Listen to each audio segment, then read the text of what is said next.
സംസ്ഥാനത്തെ SSLC പരീക്ഷാ ഫലം അല്പസമയത്തിനകം പ്രസിദ്ധീകരിക്കും. മന്ത്രിയില്ലാത്ത സാഹചര്യത്തിൽ പൊതുവിദ്യാഭ്യാസ വകുപ്പ് സെക്രട്ടറിയാണ് ഫലം പ്രഖ്യാപിക്കുക. 4,17,497 വിദ്യാർത്ഥികളാണ് പരീക്ഷാഫലം കാത്തിരിക്കുന്നത്. പശ്ചിമേഷ്യൻ സംഘർഷം മൂലം പരീക്ഷ റദ്ദാക്കിയ ഗൾഫ് മേഖലയിലെ വിദ്യാർത്ഥികളുടെ പരീക്ഷാഫലവും ഇന്ന് പ്രഖ്യാപിക്കും.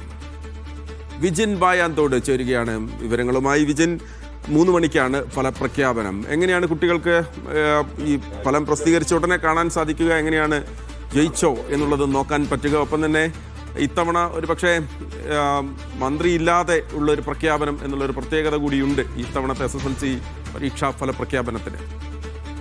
തീർച്ചയായും അങ്ങനെ തന്നെയാണ്. അതായത് മന്ത്രി ഇത്തവണ ഇല്ല. മന്ത്രി ഇല്ലാത്തത് കൊണ്ട് തന്നെ പൊതുവിദ്യാഭ്യാസ വകുപ്പ് പ്രിൻസിപ്പൽ സെക്രട്ടറി, ഇപ്പോൾ നിലവിൽ സെക്രട്ടറിയുടെ ചുമതലയുള്ള പ്രിൻസിപ്പൽ സെക്രട്ടറി ഷർമിള IAS ആണ് ഫലപ്രഖ്യാപനം നടത്തുക.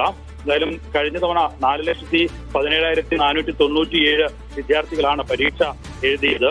അതിൽ ആണ് ഇപ്പോൾ പരീക്ഷാഫലം പ്രസിദ്ധീകരിക്കാൻ പോകുന്നത്. ഒപ്പം തന്നെ 637 ഗൾഫ് രാജ്യങ്ങളിലെ വിദ്യാർത്ഥികളുണ്ട്. അത് പശ്ചിമേഷ്യൻ സംഘർഷങ്ങളുടെ പശ്ചാത്തലത്തിൽ ഇത്തവണ പരീക്ഷ നടന്നിരുന്നില്ല. മോഡൽ പരീക്ഷയുടെയും 1ാം പാദത്തിന്റെയും 2ാം പാദത്തിന്റെയും പരീക്ഷാ മാർക്കുകൾ കൂടി അതിന്റെ ഫലത്തിൽ കൂടി പരിഗണിച്ച് ഒപ്പം തന്നെ ഒരു ബോണസ് മാർക്ക് കൂടി നൽകിയാണ് അവരുടെ ഫലം പ്രസിദ്ധീകരിക്കുക. അതും ഇന്ന് തന്നെ നിലവിൽ പ്രസിദ്ധീകരിക്കുന്നുണ്ട്. കഴിഞ്ഞ തവണ വിജയശതമാനം 2ാമത്തെ ഏറ്റവും ടോപ്പ് വിജയശതമാനമായിരുന്നു. അത് 99.5% വിജയമാണ് കഴിഞ്ഞ തവണ ഉണ്ടായിരുന്നത്. അതിൽ ഏറ്റവും കൂടുതൽ കുട്ടികൾ വിജയിച്ചത് കണ്ണൂർ ജില്ലയിലായിരുന്നു. 99.87% വിജയമാണ് അന്നുണ്ടായത്. പാലാ, മാവേലിക്കര 2 ഉപജില്ലകളും 100% വിജയം കൈവരിക്കുകയും ചെയ്തിട്ടുണ്ട്. കഴിഞ്ഞ തവണ ഏറ്റവും കുറവ് തിരുവനന്തപുരത്തായിരുന്നു. തിരുവനന്തപുരത്ത് 98.59% വിദ്യാർത്ഥികളാണ് പരീക്ഷയിൽ വിജയിച്ചത്. എന്തായാലും ഇത്തവണ പക്ഷേ ഏതെങ്കിലും തരത്തിൽ ഈ വിജയശതമാനത്തിൽ കുറവോ കൂടുതലോ ഉണ്ടാകുമോ എന്ന ആകാംക്ഷയാണ് നിലവിൽ നിലനിൽക്കുന്നത്.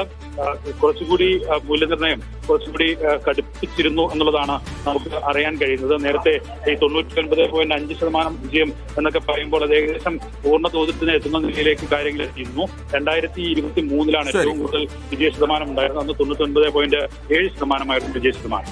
ശരി, എത്രയായിരിക്കും വിജയശതമാനം എന്നുള്ളതാണ്. എന്തായാലും 4,17,497 വിദ്യാർത്ഥികൾ ആകാംക്ഷയോടെ കാത്തിരിക്കുകയാണ്.